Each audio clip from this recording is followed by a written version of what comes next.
sepanjang nan ambo tahu ajaran adat kita ko bersifat dogmatis. Kasihnya? Suatu tahan dan tidak realis, batele-tele dan melandokika. Malah kadang-kadang ada kesan sebagai ajaran pembodohan. Umpamanya? Banyak. Salah satunya pendangkalan ajaran Islam. Padahal doktrin adat itu sendiri adalah adat basandi syarak basandi kitabullah. Iya. Tapi ternyata pengamalannya bertentangan dengan syariat Islam. Jadi adat Minangkabau tidak lagi relevan untuk masuk ini. Entah untuk umat terbelakang tempo dulu. Sampai sini Kemenakan masih beranggapan demikian? Untuk sementara iya. Baiklah. Merupakan setiap hak orang untuk menilai dan berpendirian tentang sesuatu paham. Tapi sebagai golongan intelektual macam Kemenakan, seharusnya tidak buru-buru mengambil satu kesimpulan sebelum dianalisa secara objektif dan mendalam. Dan tolong usaha a priori dulu. Bebaskan diri dari perasaan pro dan kontra sehingga sampai menemukan hasil kajian yang murni. Basyo ayah dan janiah saya nalandai. Itu bana mau kasih kedatangan ambo kemari, Mak. Macam tu Kemenakan? Apa tuh, Mak? Dengan memperbincangkan adat, kita lah berhadapan dengan satu lingkaran yang sangat luas dan kompleks. Karena adat itu sendiri mencakup seluruh aspek kehidupan manusia Minangkabau. Untuk itu, barangkali kita harus membatasi pembicaraan sekitar materi yang Kemenakan butuhkan saja. Setuju. Sesuai dengan bidang ilmu nan ambo dalami saat koma. Ya. Ambo ingin mendapatkan jawaban tentang peranan adat dalam islamisasi di Tanah Minang. Ambo mulai dari adat basandi syarak basandi kitabullah. Silakan. Simpel saja, Mak. Adat itu apa artinya? Peraturan. Sandi? Landasan. Nah, kalau syarak? Kumpulan hukum-hukum Islam. Kalau kitabullah? Kitabullah yaitu kitab-kitab Allah yang diturunkan kepada rasul-rasul tertentu. Bukannya hanya Al-Quran kan, Mak? Bukan. Nah, apa sebab dalam pengamalannya orang Minang tidak memakai Taurat dan diturunkan kepada Nabi Musa atau Zabur kepada Nabi Daud dan Injil kepada Isa? Bukankah itu suatu pengingkaran dari apa yang diakui? Secara redaksional mungkin, tapi tidak secara kontekstual. Coba minta keterangannya, Mak. Definisi adat basani syarak basani kitabullah ialah bahwa aturan-aturan adat Minangkabau takluk di bawah syariat Islam yang dibawa oleh Muhammad. Kalau baik itu tidak sesuai antara lafaz dan makna. Ajarannya mengatakan kitabullah, sedangkan pengamalannya cuma Quran. Sebagai mahasiswa Islam, Kemenakan pasti tahu bahwa 3 kitab terdahululah disarikan dalam Quran. Maka kitabullah yang dimungkasi risiko tak lain adalah Quran itu sendiri. Itu menurut awak, tapi secara argumentasi alasan mama indak bisa diterima. Oke, ambo paham. Lupa Kemenakan. Apa tuh, Mak? Bahwa dalam menafsirkan suatu ayat bukan hanya mengandalkan ilmu balaghah, tapi juga asbabun nuzul, sabab-sabab turunnya ayat. Begitu juga halnya dengan pepatah petiti sebagai ayat-ayatnya ada. Nah, mari kita tinggal historis adat basani syarak basani kitabullah. Pada awal adat basani syarak basani kitabullah dideklarasikan di Bukit Marapalam tahun 1833 oleh ampek komponen masyarakat Minangkabau, yaitu golongan adat yang diwakili kerabat kerajaan Pageruyuang, golongan cendekiawan diwakili politisi Padri, golongan tarik paga oleh para panglima anak buah harimau nang salapan, dan golongan agama dari si antero Tanah Minang. Nah, dari pihak orang agama indak surang pun hadir yang namanya pastor, pendeta, uskup atau rabi selain hanya ulama-ulama Islam. Sebab waktu itu orang Minangkabau tidak mengenal Kristen dan Yahudi. Paham? Kalau itu, mana kok indak dikatakan saja adat basandi Quran? Kan beres. Itulah hinyo Minangkabau Kemenakan. Sastra Minang itu unik dan ruwet sebagaimana juga karakter manusianya. Apa kira-kira Kemenakan? Masalah pengertian kitabullah jadilah dulu. Kini kita beralih kepada kata sandi. Tadi Madakuk mengatakan bahasanya sandi itu landasan. Betul. Nah, tolong dipajali keterangannya. Baik. Untuk menjaga kondisi bangunan rumah gadang, maka di setiap tapak tiang-tiangnya dipasang batu minyak, nandata, dan karet supaya pagaknya rumah menjadi mantap. Artinya rumah diumpamakan adat dan sandi dimisahkan Islam. Yo. Nan manan dulu adat juga kamu. Dulu adat. Bakok begitu. Nah, Islam baru masuk ke tanah Minang pada awal abad ke-12 Masehi. Sedangkan di abad ke-3 Masehi, masyarakat Minangkabau lah tersusun rapi dengan adat istiadatnya. Iko satu bukti kalau jalan pikiran orang Minang itu tidak logis. Mana mungkin dahulu bangunan dari pondasi itu kan mustahil, Mak. Apa yang mustahil bagi orang lain menjadi mungkin di Minangkabau? Bakok bantu tuh, Mak. Kalau proses pembangunan rumah gedung memang dahulu pondasi dari bangunan.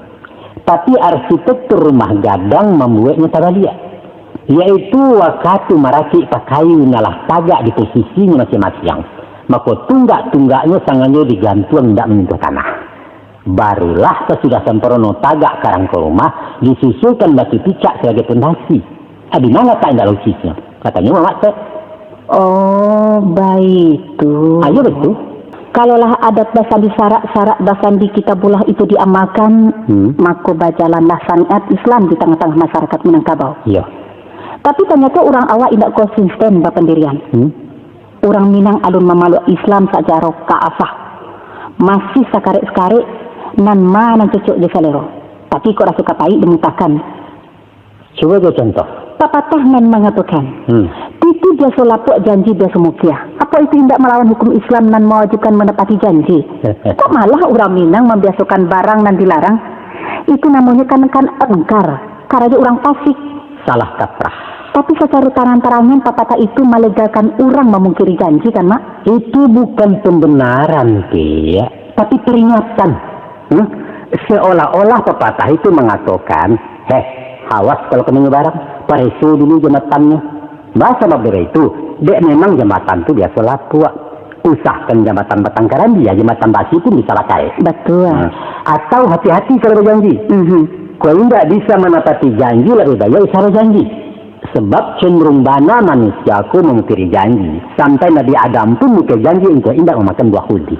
Artinya orang awak tuh suku batele-tele, Mak. Tidak efektif dalam berkomunikasi. Katakan sajalah dilarang memungkiri janji. Itu kalimat kasar, kurang sopan. Nah, harusnya. Kalimat itu biasanya dipakai untuk masyarakat dan alun berbudaya. Nah, sama saja dengan kalimat yang berbunyi, dilarang merokok. Itu kasar tuh. Anak-anak lebih rancak dan kemenakan juga bahasa lain yang berbunyi, terima kasih bagi Anda yang tidak merokok. Tapi kenyataannya pepatah janji biasa mukia itu menjadi bumerang untuk orang Minangkabau sendiri kan, Mak? Orang Minangan mah. Orang Minang yang tak tahu jo tata krama Minangkabau, yang tak memahami sastra Minang dan nilai tinggi. Dengan membiasakan berkomunikasi dengan bahasa-bahasa bersayap macam tadi, mendidik orang Minang menjadi arif, tanggap, berbudi luhur dan capek menangkap aspirasi orang lain. Apa ndak ada kalimat yang lebih simple selain titi biasa lapuk jo janji biasa mukia tadi, Mak? Ada. Apa tuh? Ada pula pituah yang sama kasihnya. Yaitu ikara ditaguhi, janji ditepati. Ikara? Nah, ikara itu artinya ikrar, komitmen atau pengakuan. Itu mesti ditaguhi atau tidak dikhianati. Sedangkan janji wajib ditepati. Kurang apa ini Minangkabau? Nah, ada sebagian orang mengatakan kalau papatah nan batu adalah titi binaso lapuk, janji binaso mukia. Orang siswa menyusun pepatah itulah dipikirkan matang-matang. Jaleh sasarannya tinggi, bahasanya dan dalam falsafahnya. Bukan asal jadi. Makanya kalau awak tidak mampu menerjemahkan, ijanlah lafadznya dirubah-rubah. Lafadzan asli yang tadi, biaso, bukan binaso. Titi binaso lapuk, janji binaso mukia itu kalimat orang awam, bukan untuk orang yang pikir. Nyampang kadali kepiah nomor 7, sedangkan kepala awak nomor 8, usah tengkura ini tarah. Tapi tukar kepiah dengan gadang naknya sesuai di kata lo. Baik itu menyenang. Saya itu anda pia. Iya, ambola paham, Mak. Sebenarnya paham begini. Ikut cek lagi ke Mama. Satu. Orang bapa sambahan. Apa orang persembahan? Orang menyembah orang itu kan namanya syirik kan, Mak? Angku datuk parpati disambah orang atau ke mamak ko Tuhan. Maka sajak dulu sampai bak kini orang Minangkabau itulah terlanjur syirik. Makanya para tobat masal Mak untuk membantu akidah. Halah, ada jo. Inggo itu dulu Mak. Mengkasih menyembah di sikoko bukanlah menuhankan seseorang atau menghambakan diri. Bukan itu. Tapi sekedar kata-kata penghormatan. Seakan-akan merajukan lawan mengecek sehingga beliau disambah. Itu namanya basa-basi. Ya, di akhir surah orang dulu biasa menulis kalimat macam itu. Sembah sujud dari Ananda. Apa itu dianggap mentuhan karanggae? Apapun alasan mama, kata-kata menyembah itu salah. Iya, itu salah. Nah, kalau lah tahu salah, untuk apa dipakai juga? Boleh dipakai yang salah asalkan sama-sama paham kasihnya. Suli ambo tarimo, mak. Ambo rasa hal semacam itu dipakai orang setiap hari, di mana dan kapan saja. Kebenaran itu sifatnya universal, mak.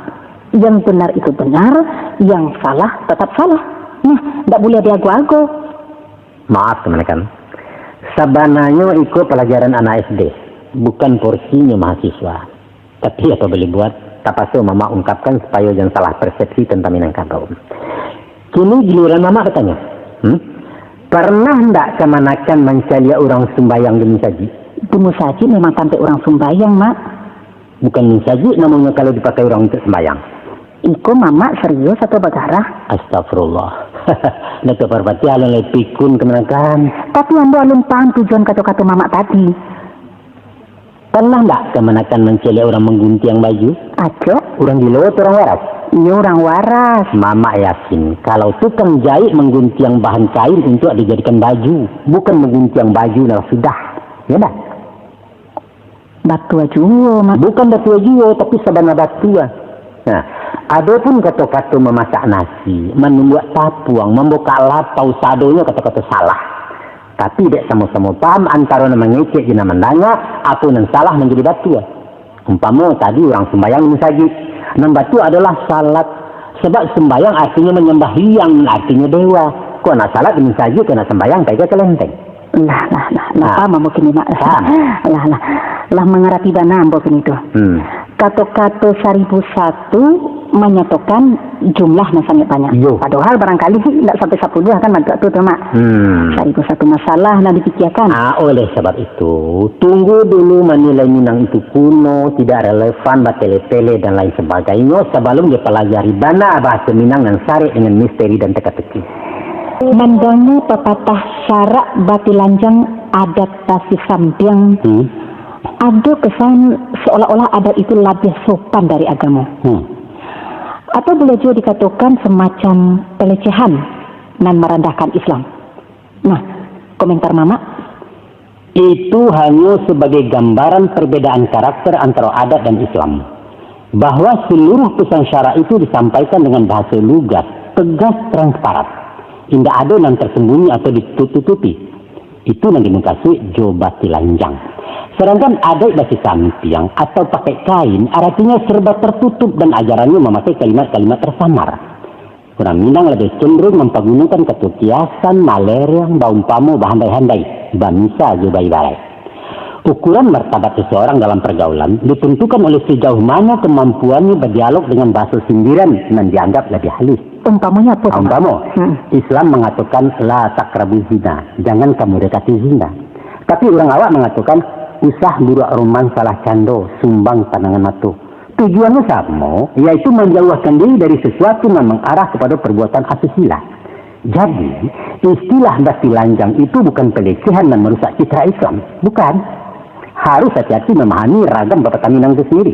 Kalau ungkapan yang mengatakan adat dan lazim syarak dan kawi, apa pula artinya itu, mak?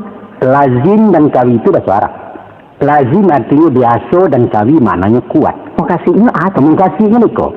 Bahwa pesan-pesan itu larut dalam sikap perbuatan yang dilakukan berulang-ulang atau dilazimkan. Sedangkan peran agama memperkuat.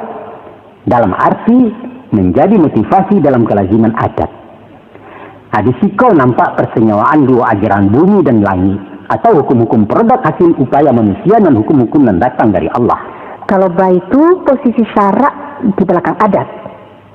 Bahwa agama hanya seporna saja dari pelaku adat. Syarak aktif menseleksi setiap tindak tanduk adat. Sesuatu yang tadinya lazim di masyarakat, kemudian ternyata bertentangan dengan Islam, maka ini ditolak. Mesti ditinggalkan. Atau lebih tegas dikatakan oleh pepatah lain, yaitu syarak mengatur, adat memakai.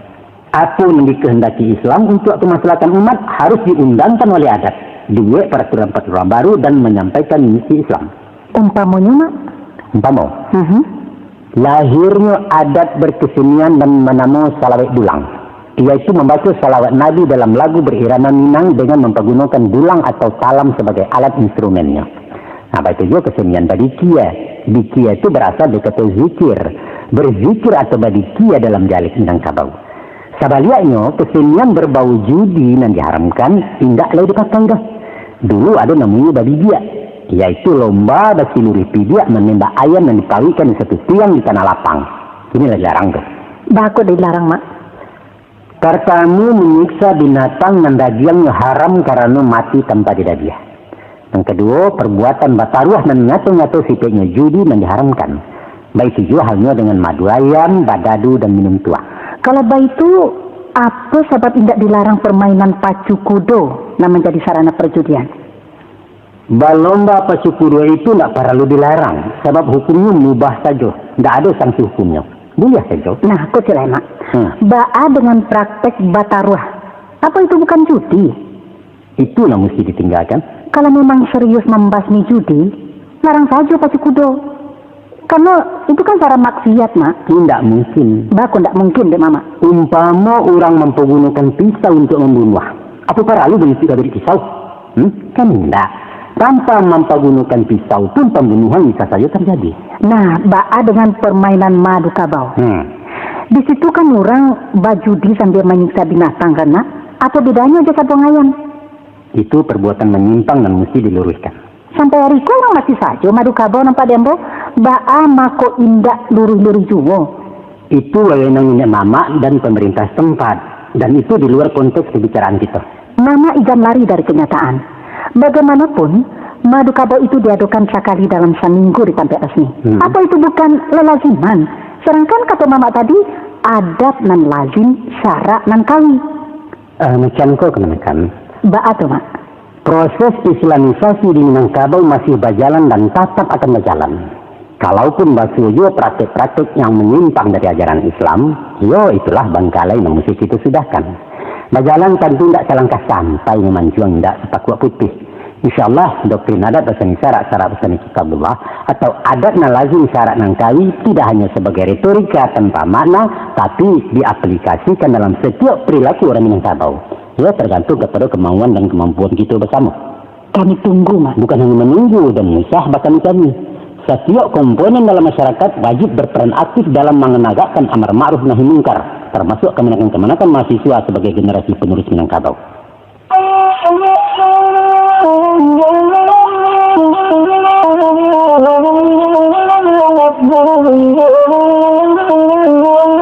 Kita tarikan, Mak. Rancak. Kalau memang orang Minang konsekuen dengan meletakkan Islam di landasan adat, seharusnya pewarisan haratu kepada anak, bukan ke kemanakan, sesuai dengan faraid. Ambil rasa itu bukan hanya sekadar proses, Mak, tapi sebuah kecerobohan pemangku adat dan alim ulama Minangkabau, dan dengan sadar membelakangi hukum Islam dan tidak baku. Bukan itu kan, Mak? Bukan. Apa dalil Datuk mengatakan bukan? Bukan dalih, tapi dalil. Itu realita, Mak. Realita yang salah cara memandang. Keterangannya? Adalah salah besar mengatakan adatlah membelakangi hukum Islam.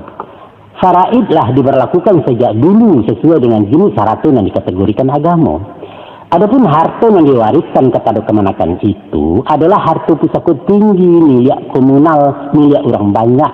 Sedangkan harta pribadi diwariskan kepada anak dengan ketentuan 2/3 untuk anak laki-laki dan 1/3 untuk anak padusi. Apa leh? Penalaran menyimpulkan bahwa pada awalnya nan mandaruku atau membuka ladang ulayat adalah orang laki-laki. Taruhlah. Milik pribadi kan, Mak? Iya. Nah, mangko disimpangkan pewarisannya. Itu terjadinya di zaman antah barantah sebelum Islam masuk ke Minangkabau. Ba'a dengan taruko sesudah Islam. Itu konsensus yang sifatnya hibah kepada kemenakan. Dengan ketentuan harus diwariskan ke bawah menurut jalur keibuan. Itu nan salah. Apa hibah tidak boleh dalam Islam? Tidak boleh kalau dipasukan. Siapa mau masuk? Adat yang mau masuk. Tidak ada keterpaksaan. Nan ada hanyalah kepatuhan kepada hukum adat yang disepakati. Dan pemberian itu ikhlas. Mama berani memastikan niat nenek moyang itu ikhlas? Sedangkan Mak Datuk Patpatia indah ide di zaman itu kan? Ada indikasi dan isyarat yang bisa dijadikan bukti. Apa tuh? Tidak pernah anak memprotes kebijakan bapaknya. Sadanya berjalan lancar, wajar, dan langgang. Artinya orang Minangkabau lah sekongko dengan sebuah kezaliman. Dina letaknya adat bahasa di syarat bahasa di kitabullah tu, Mak. Usul fikih mengatakan ar-rida syedul ahkam. Rida itu raja hukum. Ambo indak melihat kepastian antara rela dan rapaso. Serba indak jalih. Dan itu namanya subhat. Sedangkan harata subhat dikategorikan haram. Lantas kalau haram dikenakan harga pusaka tinggi itu, apa perlu dibagi-bagikan ke orang transmigrasi? Terserah. Daripada memakan barang haram. Untuk kemanakan ketahui, dari generasi ke generasi keberadaan harta pusaka tinggi itulah dikaji ulang oleh para ulama Minangkabau. Terakhir dilaksanakan seminar di Batu Sangka pada tahun 1968 dan dihadiri pakar-pakar hukum dan ulama-ulama, antara lain Profesor Mr. Hazairin dan Buya Hamka. Hasilnya tetap menghalalkan pusaka tinggi. Artinya beliau-beliau itu berani menghalalkan sesuatu non subhat. Bukan harta subhat, tapi harta musabalah. Apa itu musabalah? Musabalah artinya harta sabil, yaitu kepemilikan secara kolektif semacam harta kaum di Minangkabau. Tapi pokok seluruh ulama Minangkabau lah sepakat menghukumkan status harta pusaka tinggi dengan musabalah. Memang dulu pernah terjadi polemik hukum antara dua kubu dan membela pendirian subhat dan musabalah. Akhirnya ya seperti yang kita dapati sini tuh, hukumnya tetap dihalalkan. Bisa enggak Mama menggambarkan proses perdebatan tuh? Aku cerita ringkasnya. Lah, enggak ada, Mak. Guru besar di Masjidil Haram kelahiran Minangkabau bernama Syekh Ahmad Khatib menghukumkan subhat. Sehingga sewaktu melatihkan kerinduan ke tanah leluhur, beliau caliak saja ranah Minang dari jendela kata di Teluk Baida. Beliau tidak turun sebab haram memindahkan bumi Minangkabau dan menurut beliau tanah subhat. Dan itu istiqomahnya ulama Gadang itu berpendirian. Lantas seluruh ulama waktu itu mengikuti pendirian Syekh Ahmad Khatib tuh? Tidak. Murid utamanya yang bernama Dr. Karim Amarullah, terkenal dengan Inyak DR, ayahandanya Buya Hamka, bapak nepek lain. Beliau menghukumkan harta pusaka tinggi dengan status musabalah, artinya tanah sabil. Jadi murid melawan guru main? Iya. Tidak kualat tuh, Mak? Tidak ada istilah kualat di Minangkabau. Buliah melawan guru, dipituah melawan mama di kebenaran. Artinya menyanggah dengan argumentasi. Buliah. Kalau begitu, ambo buliah melawan Datuk Patpatia? Dari tadi lah melawan panjang. Kalau di Jawa kalian kok lama kita balah di kualat kok. Syukurlah ambo dilahirkan di Minangkabau, Mak. Aku dalilnya der. Apa tuh, Mak? Ada sebidang tanah di Madinah yang berasal dari pampasan perang milik Umar bin Khattab. Sahabat Nabi itu menghibahkannya ke masyarakat negeri Khaybar untuk dimiliki secara kolektif. Sampai kini keberadaan tanah itu masih utuh sesuai dengan wasiat dan punya tak ulunya. Itulah yang disebut dengan harta musabalah. Dan kianlah dikiaskan harta pusaka tinggi di Minangkabau. Tentu balang pendapat ulama di Minangkabau, Mak? Tidak. Perdebatan panjang itu dimenangkan oleh Inyak DR, kemudian pendapat beliau disokong hampir seluruh ulama Minangkabau sampai kini. Kalau ambo, iya sependapat Syekh Ahmad Khatib tuh, Mak. Boleh saja. Tapi ijma ulama adalah satu di antara ampek sandaran hukum di samping Quran, hadis dan qiyas. Kamu kan pasti tahu itu. Islam melarang umatnya taklid. Ya. Dan agama bukan milik alim ulama. Tapi hadis takkan pernah turun lagi untuk mematahkan putusan ulama Minangkabau. Kecuali ada ijma baru. Ambo melihat masalahnya adun selesai, Mak. Dan ambo punya ide mencarikan solusinya. Oh, hebat kemenakan. Terserah Mama mengatakannya hebat atau bukan. Acuh Mama dangai di awak tu. Pituah Mama ambo pakaikan, yaitu kalau sasek di ujung jalan, kembali ke pangka jalan. Nah, pangkanya? Pangkanya faraid. Pemuka-pemuka Minangkabau harus membuat kesepakatan baru untuk mengalihkan pewarisan harta pusaka tinggi dari kemenakan kepada anak. Kekhilafan selama nangko dianggap ya pemutihan lah. Untung-untung dosa kolektif kok diampuni dek Tuhan. Apa itu mungkin? Tidak akan mungkin, Mak. Non diminta kemauan dan keberanian memberikan hukum. Kalau tidak, Iyo bondo-pondo lah orang Minangkabau masuk neraka. Rancak. Dah ko rancak kecil mama. Suatu terobosan baru yang mesti dipertimbangkan. Kini ko zaman reformasi, Mak. Iya. Sadonyo harus dikembalikan ke posisi nan adil dan bertanggung jawab. Apa menurut kemanakan merampai hak orang lain itu adil? Bukan merampai, tapi memulangkan kepada nan berhak. Nan berhak itu orang sekaum. Itu nandika dibagi-bagi. Kemudian diwariskan kepada anak surang-surang. Mengkhianati wasiat itu berdosa. Asalkan melalui musyawarah, kan tidak masalah. Bersepakat dalam perbuatan dosa adalah fasik. Sebagai mahasiswa Islam, teman-teman mesti tahu bahwa yang diwariskan si mati kepada mustahaknya adalah harta pribadi. Sedangkan kepemilikan harta pusaka tinggi hanyalah amanah, hak pakai dan bukan hak milik. Nah, orang yang berhak memindahkan status dari hak pakai menjadi hak milik hanyalah si penggarap pertama sebagai pemilik awal. Kini mana orang-orang tuh? Hah? Oleh sebab itu, keberadaan pusaka tinggi dengan sistem pewarisannya tidak perlu dikutak-katik pihak lain. Biarkanlah hingga abadi sebagaimana yang kita dapati kini. Wariskanlah harta pencarian kepada anak menurut hukum Islam dan pusakokanlah pusaka tinggi kepada kemanakan menurut hukum adat. Itulah putusan masyarakat Minangkabau sepanjang sejarah. Kemudian kita kembalikan segala urusan kepada Allah, Zat yang Maha Tahu dengan segala sesuatu. Sepakat ya kemanakan? Nampak-nampaknya masalahku semacam dilema, Mak. Bak mamakan buah si malo kamu kata orang kau. Memang kita tidak berwenang menyimpangkan kepemilikan yang telah dilimpahkan nenek moyang masa saya suat. Iya. Kini ambo sabana paham kasih mama dan ambo setuju sangat. Ada apa lama mengatakan? Apa tuh, Mak? Kalau takut dihantu jangan lari ke kubur. Kok takut juga kata-kata usah lalu ke penjemuran. Apa pula makasihnya tuh, Mak?